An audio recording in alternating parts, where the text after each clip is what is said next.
Hello, hi. I am in current progress of,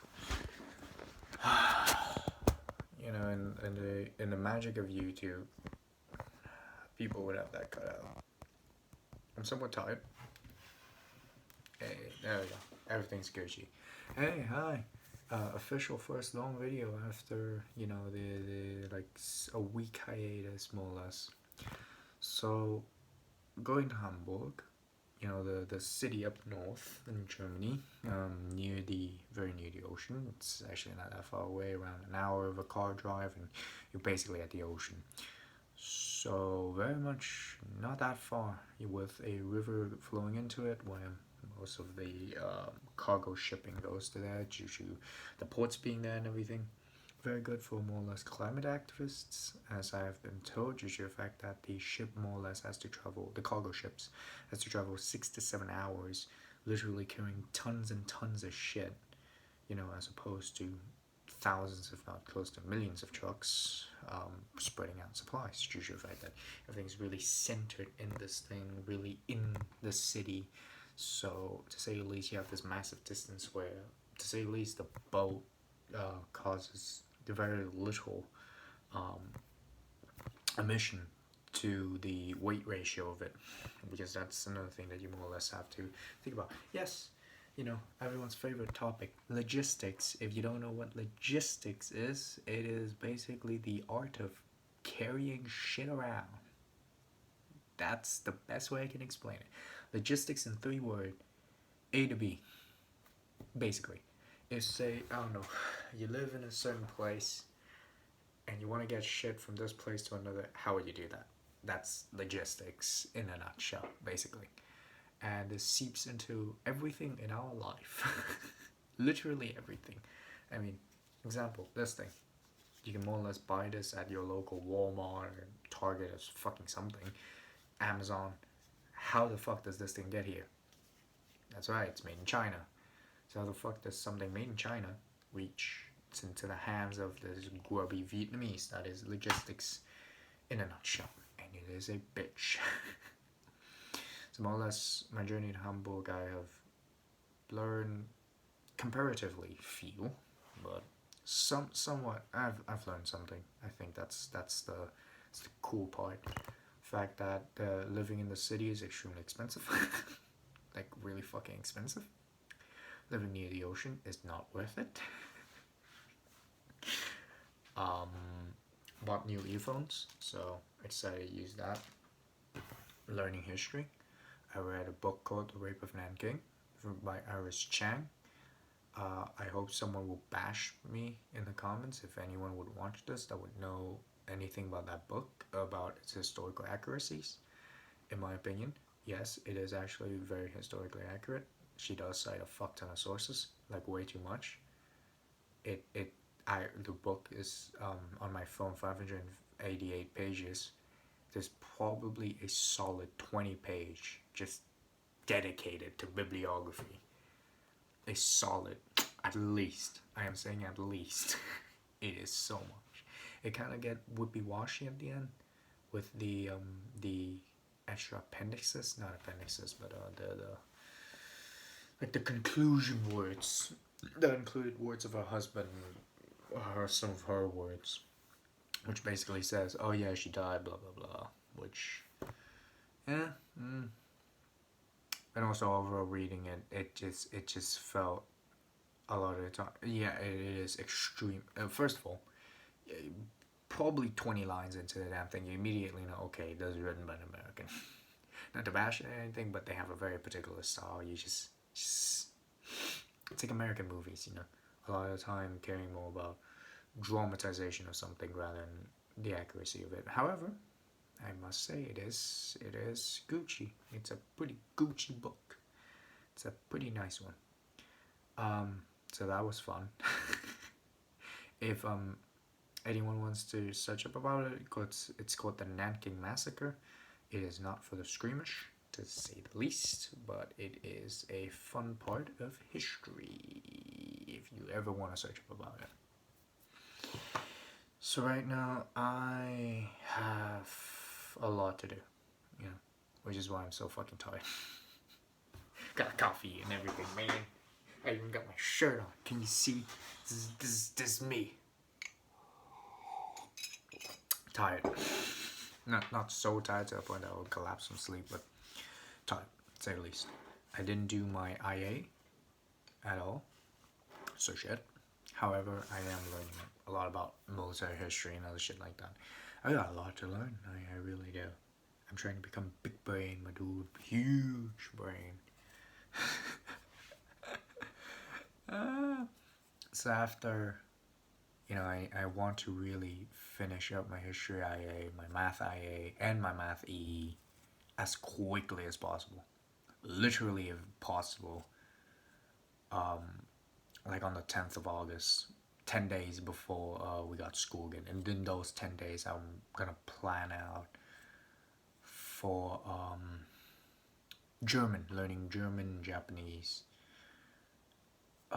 and also learning latex or LaTeX as it's also known. LaTeX, the right pronunciation. I just like to say latex. It's basically a way of writing text that just looks a lot nicer. It really does. So yeah, I'm learning that a little bit. It's really not that hard. It's just a bunch of few coding line shit that I just need to learn overall, just so that I can more or less write it out rather than writing in doc. Because Jesus Christ, writing in doc is an absolute nightmare to make it look sexy at all. It takes so long to make shit look sexy in doc. I swear to God, no one probably there's like a very tiny niche of people that have this problem. But whenever you write a document, I want it to look sexy. Like I literally want it to like just yeah. It's like, oh hell yeah.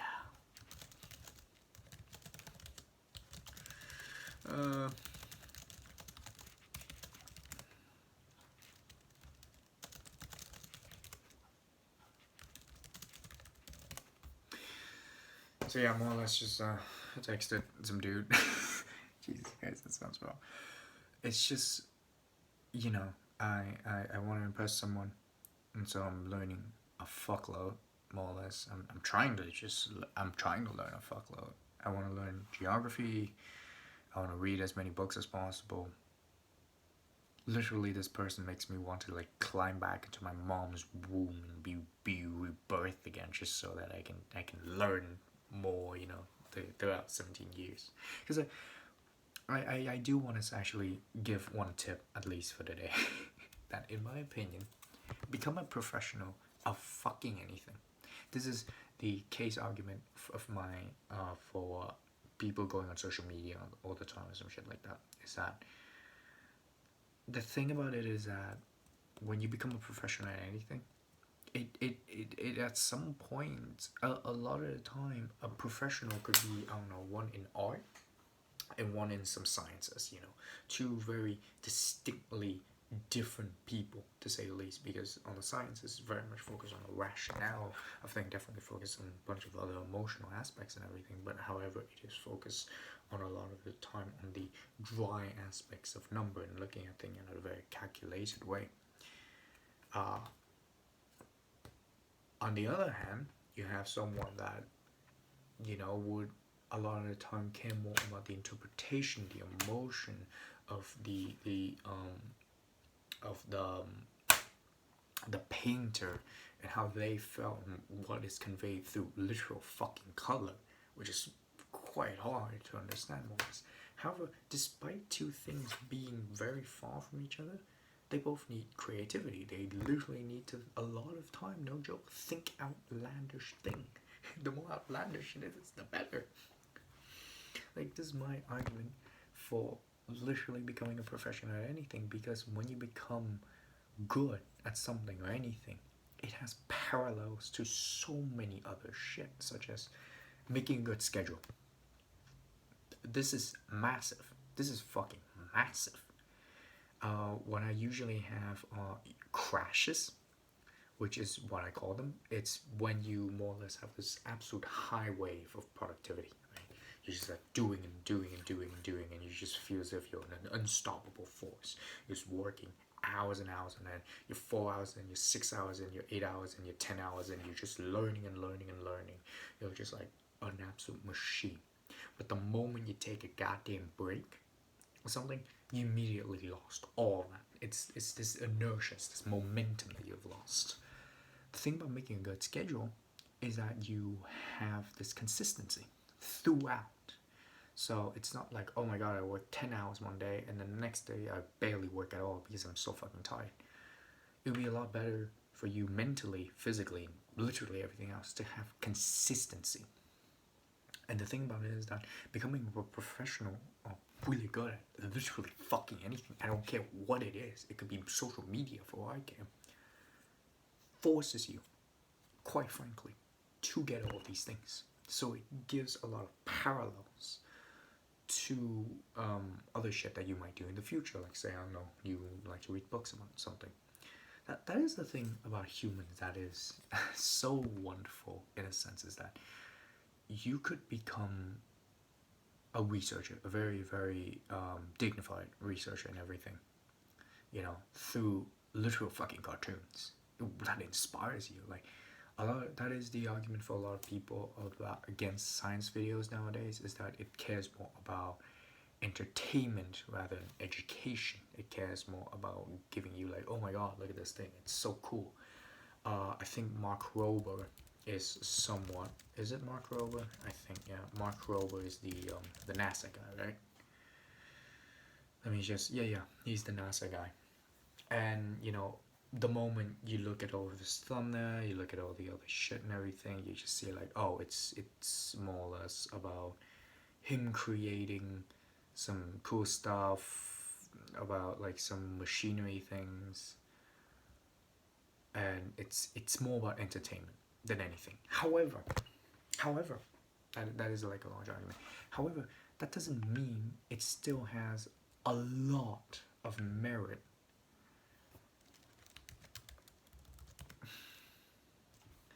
To the fact that it can inspire you to do something. It's kind of stupid in my opinion. Well, the fact that human can be inspired by the littlest and the dumbest of things. I mean, World War II is somewhat of a good example. Literally bombing a city, a major city, cutting off so much shit. Like, say, I don't know, like the invasion of Japan on China. Yeah, on China. There we go. In the second Sino-Japanese War, literally, you know, they were just like charging extremely quickly. They took over Shanghai, one of the capital, and then the nationalists, China, I'm just gonna oversimplify it, moved the capital to a place called Nanking, and then the Japanese also took that over, literally massacred hundreds of thousands of people, and yet that only inspired the Chinese to fight even harder. It's fucking insane, isn't it? The Finnish War, the Winter War, you know, with the, oh fuck, what was his name? Yeah, he's got the White Death. Look him up. The White Death. Who is like, at this point sees a meme where it's just like, who would win an entire fucking USSR army or one snipey boy? Jesus. Oh yeah, it's Simon Huihua. I cannot speak Finnish, and I will not attempt to. I should learn Finnish one day. It sounds cool, kind of. Yeah, Simon Huihua. More or less. The bombing of the Finnish capital city, I think, at the start of the Winter War, when the USSR literally bombed either the second largest city or the capital city of the Finns, that only caused the citizens to band together even harder to fight. It's stupid, isn't it? It's just like, you know, when you really think about it, you suffer military defeat, and yet your morale only goes up higher. Another good example is Mao Zedong Long March. What it was that TLDR, the communists did some shit, they failed horribly, and they had to retreat up north, more or less. An absolute military failure. Literally, like, the communist force against the nationalists in China lost like 90% of its force. It lost a massive amount. A massive amount. And yet, that was like the most wonderful propaganda piece of all time. Can you fucking believe it? It's so weird, isn't it? Humans get inspired by the stupidest shite, and yet we still do. So yeah, someone interested in that. I mean, think about it. Someone could be in love with someone, and it would like move mountains for that person. They would rip the sky in half. It would just like bring their body in front of a bullet without a second thought for that person. It is weird, isn't it? The fact that human brains and bodies can do this, you know? It's so fucking weird in my opinion. Well, plus the fact that actually, what was I gonna say? Either way, let's move on to a different topic. I wanted to talk about, a little bit of a hypothetical. I've thought about this for a tiny bit. Kidnapping situation. This shadow is going fucking horrible. Kidnapping situation. Too hypothetical, as I would say. Kidnapping situation. The thing about kidnapping situations is that the whole point of it is that they took the kidnapper took something very important for you, say your kids or something, and then they threatened them for ransom. Question is that what if, very cold-heartedly, I did thought of this as hypothetical when I just had no considerations of children or the emotions that you would have attached to them, whatever. Now I understand a tiny bit more, a tiny bit better. But let's say extremely cold-heartedly, like, I don't know, you give birth to a child and you just really don't love it that much. There's some things in your genetic disposition that just allows you not just to love a child. That's completely fine. Choose better parents, I guess. Very ironic term to more or less point out the futility of it, to ever fucking like shame anyone for like how do you not love your child? It's just, dude, it just happens, okay? It's like saying, how do you not like mozzarella? How do you not like pineapple and pizza? Who fucking cares at some point? But either way, very cold-heartedly, what if you just say, no, kill my fucking child, I don't care. It's like, if you kill the fuck, like, I'm gonna call police right now. They know where your location are just because they can very much tap wire that shit. Let's say, like, you know how internal shit works and everything. And it's just like, if you kill my child, just saying, that only makes you go into jail for a lot longer. We can always produce a new one, you dumbass. Do with it all you want. I ain't giving you shit. My question would be is that, would they comply? It's just like, I'm not 100% thinking rationally about this, just because like I would expect that a person committing that crime would still be thinking rationally. A lot of time people commit crimes, I mean hypothetically, I think, people would commit crime when it's a very desperate situation for them. They don't do this shit on a daily basis, or like a kidnapping or something could be a lot of the time a somewhat planned thing, or a like a premeditated thing, or just a thing that was on the fly. But either way, I think Mike Tyson said this, everyone had a plan until they get punched in the face. So at least, even if you have a plan or something, even if it's on the fly, whatever it is, a lot of time you're under extreme stress, you're under extreme adrenaline. It's a lot of times it's not completely planned out, So say we take that situation, what then? I mean, probably your kid would die and you fucked up. So it's just like, oof, if you have a wife or something, oof, you killed a child, oof, just thank you, years of trauma. But if it is a little bit more planned out, I would have to say, under no survey, under no second opinion at all, they would probably let your kid go.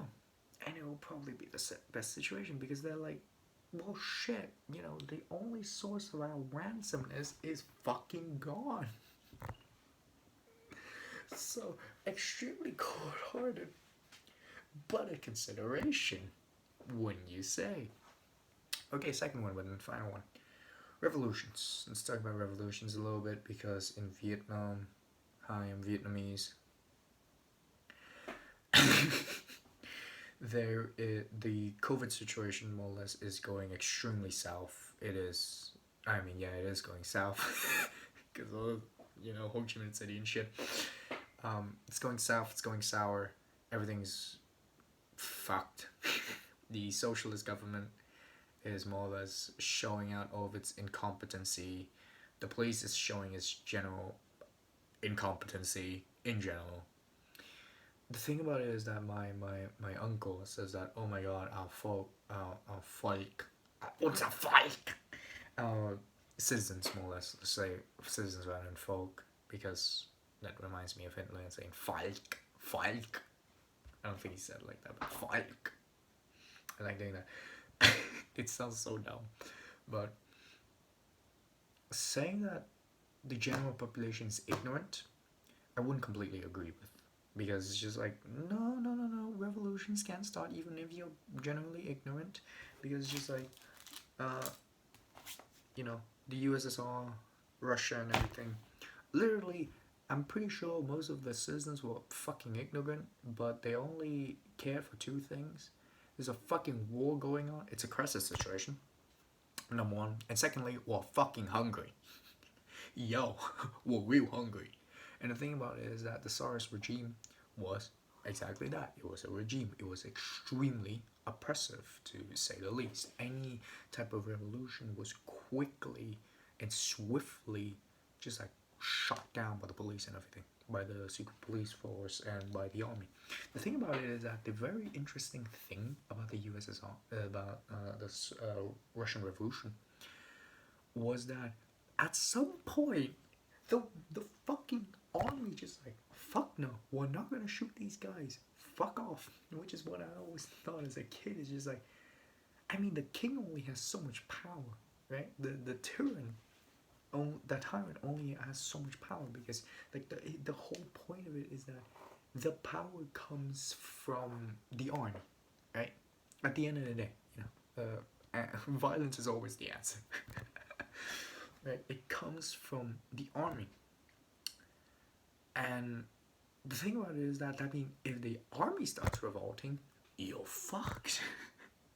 Like, how do you, like, you as the king have zero power. You really, really do not have power. You have the command of the army, good job. You have the oath of the army, but I mean, if they start breaking it because you're not giving them food or some shit, you're fucked, aren't you? And this is what happened in the Russian Revolution. The troops refused to shoot citizens during the February and October revolutions, and not during the February Revolution, I think. Actually, a little bit, if I remember correctly, quite a bit, during the February Revolution and the October Revolution. They just like, fuck no, we're joining those guys right over there, some shit like that.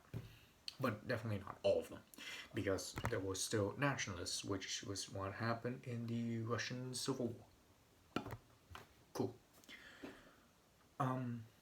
But yeah, that was a very interesting thing, to say the least. It's just so, in my opinion, in the COVID situation, if shit goes out even worse, a lot of the time, like, this is this one video about some fucking policeman just being like, oh, rule number 16, rule number 16, rule number 16, I do rule number 16th. I'm just like, dude, shut the fuck up. Do you have any better argument for this bullshit? Yeah, if they're stupid enough, if they're fucking incompetent enough, people will revolt. If people go hungry, they will revolt. And what the fuck can the army do? Pull out a bunch of guns? Oh wow, cool. Like, they can really do some damage, huh? That's the thing, half the time this country is just very chill, right? But yes, if the government is incompetent, they will get just thrown over. But I mean, if they are incompetent enough, we also have to say that. To remember, the Russian Revolution only happened a huge part under the pressure of an entire world war. and Russia was a big front. Like, think about it. It's literally like two countries against each other. You know, the main stage on the east side is just Germany, Russia. That's it. We don't count all the other tiny ass fucking country near it. No, no, no. It's just Germany, Russia. Western Front, U.S., France, Britain, bunch of other shit. Germany. This side, Russia, Germany. You don't really need to count any other guys. You legit don't. It's like titans clashing with each other. So yeah, so you know, will the people revolt? Maybe if they're hungry enough, they will fucking revolt in some sense. And I somewhat disagree with a lot of the time the reporters. I do disagree with a lot of the time because my uncle listens to this shit and I listen in as well because politics is cool. I would love to fucking destroy my uncle in some political argument. Just because a lot of the time just like, yes, uncle, you've lived through an absolute atrocity and I do genuinely appreciate that. You know, you have a lot of good background and everything, but that doesn't mean you stop, oh, I don't fucking know, learning about shit and reading the news headline from one fucking news company is not good enough. Oh my god. He reads like the news headline from Telecom and I'm just like, dude, you have time. Like, you like to look at this shit. Why not, instead of looking at Telecom, look at, I don't know, ZDF, ZDF, or like Tagesschau, anything, any of these things. Oh my god. And he watches like a single fucking Vietnamese news site that has just this guy half the time screaming at the top of his lungs, being like, oh my god, the government is so shit. I'm just like, okay, if you think the government is shit, then think of a solution. Number one. Secondly, he also argues that yes, this is a rant now. He also argues that, oh yeah, Vietnam, should follow all the other countries in its way of solving COVID. I'm just like, what? We are dealing with a problem so vastly different when you really think about it. Yes, there are shit that makes the government extremely incompetent, such as supposedly, they were given a bunch of vaccine dosage, like hundreds of thousands. I think it numbers in the millions. Yeah, it numbers in the millions, 1 or 2 million dosage. And what they ended up doing was that all the officials above, shit like that, basically get the vaccines without their flight getting it, and they were also selling it as well, more or less trying to make money from it. Which half the time, just like, I mean, yeah, no, it somewhat makes sense. You do have to also understand of the economic aspects of it. With literally everything being fucking shut down, they would have to try to sell off the vaccine rather than just be like, no, get everyone vaccinated and everything, which will create, as you said, another horde of people going in as waves. Because guess what? We Vietnamese cannot conduct ourselves because there's barely any discipline fucking anywhere. Because the dumbass government, the incompetent ass government, there we go, despite being centralized, exercise almost none of its power on literally anything. So it's just like half the time, oh my god, it's like a centralized system, but not on drugs, because on drugs entails that it's actually somewhat good. It's on weed. It's just on weed. It's so high up in the goddamn class that it barely can do anything, and I'm just like, oh my god. It's like, the thing about it is that, in Germany, let's say, like, you go to Germany, you go to Italy, you go to some fucking places, you go to China, even say China, right? You would have actual historians and people who are credible doing shit about, like, knowing the country, knowing the politics, knowing the things that are happening all around. And good job, Vietnam. You barely see the prevalence of any of these people because a lot of the goddamn time they're either off in the US somewhere or they're speaking English. They're not discussing the damn thing within the own language. They're not discussing the literary in its own languages. And it's just like, oh my god. Our history book, now if I remember fucking correctly, our history book is like, was like this thick. This thick. You couldn't even give us a proper lesson about the emperors of Vietnam. We barely gave a shit about that. You talked about the American armies, Vietnam perspective and everything. You talked about that and you barely gave us fucking anything. Now that I think about it, they never cite their sources. Which I'm just like, oh my god, you couldn't even do a good job at fucking propaganda. Even the USSR, you know, propaganda, communism and shit, cite their sources. I think that is why I'm somewhat pissed about Vietnam as a country, because it's just like, even if you would have put us under propaganda and shit, you do it so shittily. They really do. They have nothing that we can rally under except for the American War. That's about it. That is all we're known for. That is it. Nothing we can rally under. I tell you, nothing. Even the museums are shite. The museums are like tanks and shit like that. Half the time it looks so shitely put together, and the goddamn sculptures and shit looks so horrifying. It does. I'm just like, oh my god, who cares? I really want to go back to the education system just to criticize everything. What the fuck does this not cite sources? What the fuck is this? This is historically accurate, some shit like that. I'm just like, you're just a socialist bitch, aren't you? At the time, I think my literature teacher, Vietnamese, was like full on communist. I'm like, half the time the population's just so chill that we have no discipline to rally under. We have nothing to rally under. I also once, my German teacher in my German school, she once said, she was an actual bitch. She keep like being like, oh yeah, I have C1 level. Okay, that's not hard to achieve. No, not a fucking joke. C1 level is not hard to achieve in German. Not a joke. If you,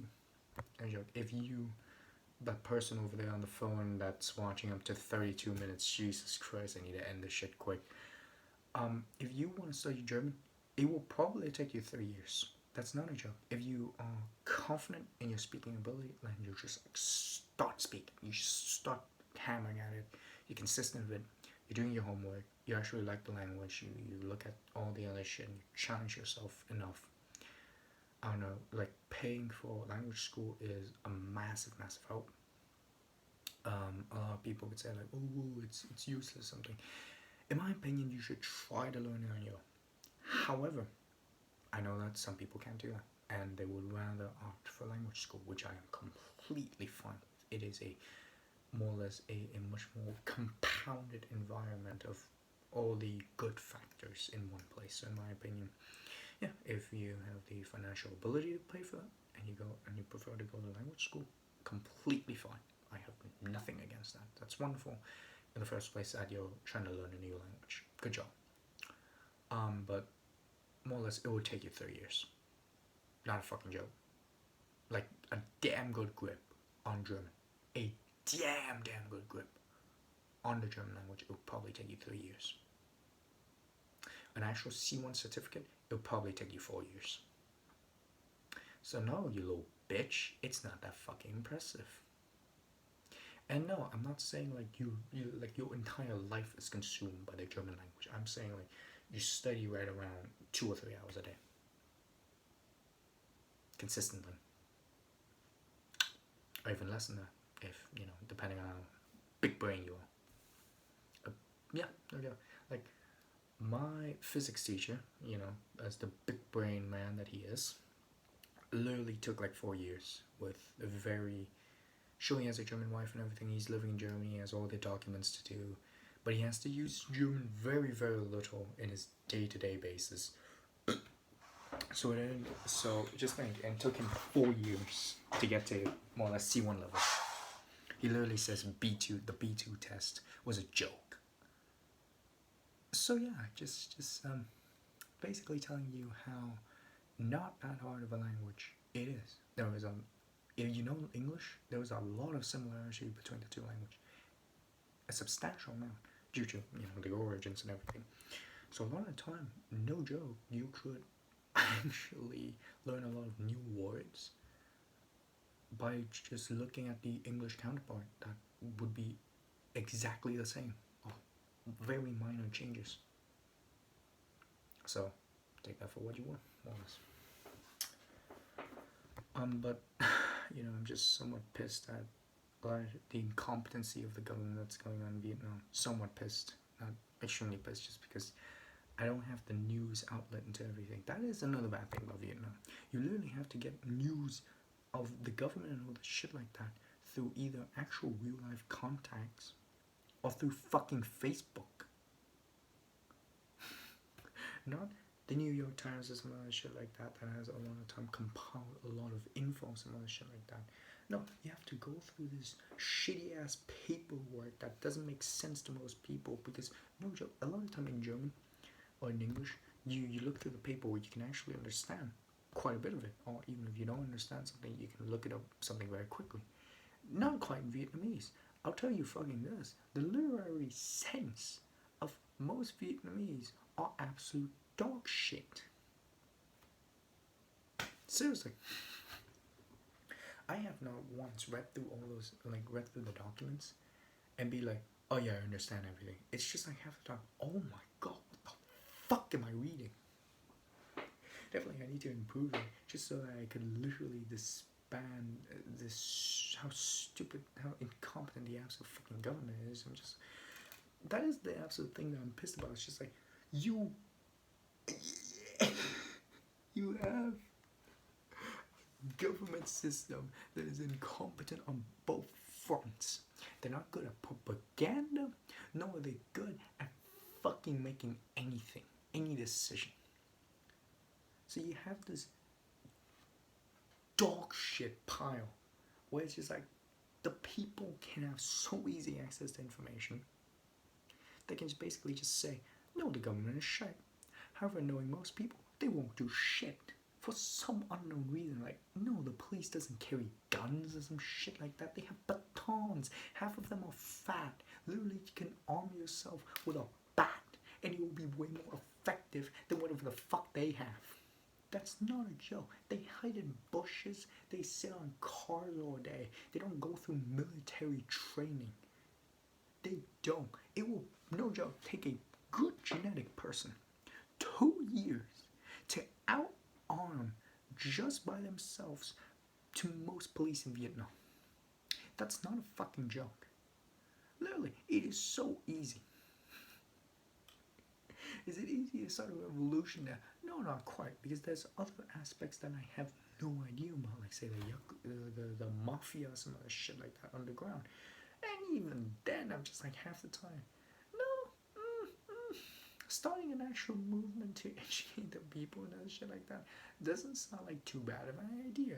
Just because of how absolutely incompetent the fucking government is, and plus there is a massive brain drain. Anyone who has the fucking capability to do anything goes to a different country. The language itself shows this.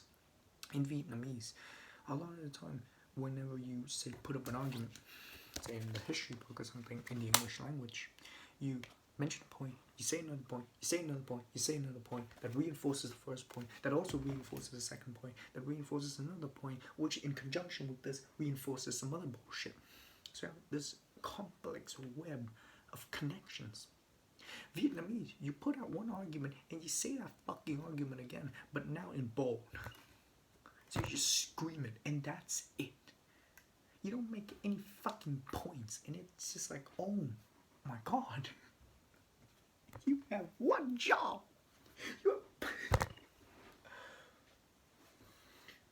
So, I just hate the absolute incompetency of the stupid ass centralized governmental system. it's getting so hot because I'm so heated. But it's just because, like, dude, you don't even do a good job of propaganda. They really don't. Like, no joke. It's just like, okay, in China, definitely, they have like a picture of Mao Zedong hanged on the chalkboard wall or something. We have one as well, but of, you know, our boy uncle Ho Chi Minh, who was, to say the least, a competent man. He got training in Moscow, he could speak multiple languages. I heard once that he fucking learned language by like memorizing like 10 words before he goes to sleep, where I'm just like, but why? But why? Like, what? This makes no sense. They also said he was a very, very, Jesus Christ, a minimalist person. He only ate 3 dishes, more or less. So it's just rice, vegetable, and like, and meat or something. Which half the time I'm just like, okay, first of all, that's an extremely unbalanced meal. You should have some soup in there because that also gives you some extra vitamins. It's a nice way to put everything down, but nope. You should also have some extra sauce in there. It just, you know, makes the shit nicer in general. They also say like, oh, he could eat other shit, but he didn't. And I was like, but that's enough. Like, you don't need more.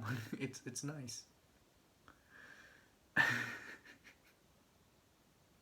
I really want to go through like the Vietnam American War just to analyze how fucking stupid the nationalists were as well. Because one of the major factors was the fact that he did not have the support from the religious group and the farmers in general, and they supported the socialists, and boom, guerrilla warfare and tactics, plus the fact that the Americans were not trained at all to literally fight in Vietnam, and the fact that the socialists also had general advantages and the shit like that made them just quite the victory, say the least. You know, just like, cool, I guess. God, the fucking history book told me nothing. I really, really do hate some stuff about Vietnam. It's a pretty cool country just because it's so absolutely chill. You know, like, no joke, you can definitely shit about the government and no one would care. No one. No one. You know, saying like Ho Chi Minh was, I don't know, a rapist and shit like that. No one would fucking care. No one. Nada. If people don't know anything about the history, the people know nothing about anything. You know, in China at least, you can have hopes of like, oh, historians and shit like that. In Vietnam, it's just like, find me a fucking historian, dude. Find me one.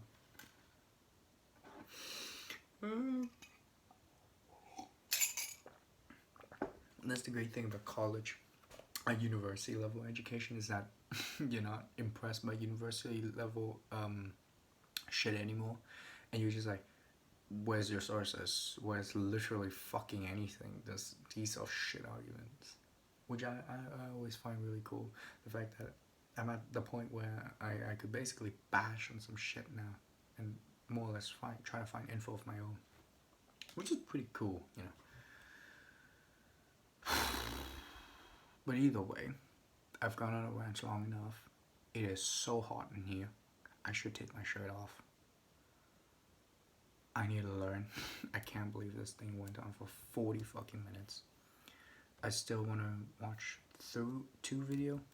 First one called The Real Reason Hitler Had to Start World War II, which from what I get was a lot of economic problems, to say the least. Hitler had created this environment where he had to go to war, because if not, the German economy would just collapse. And surprise, surprise, economics is a bitch. I have given you nothing for today. Like, nothing. I have given my audience nothing. You know, nothing. It is just a long rant. No one's gonna watch this. I'm not gonna watch this. Either way, goodbye.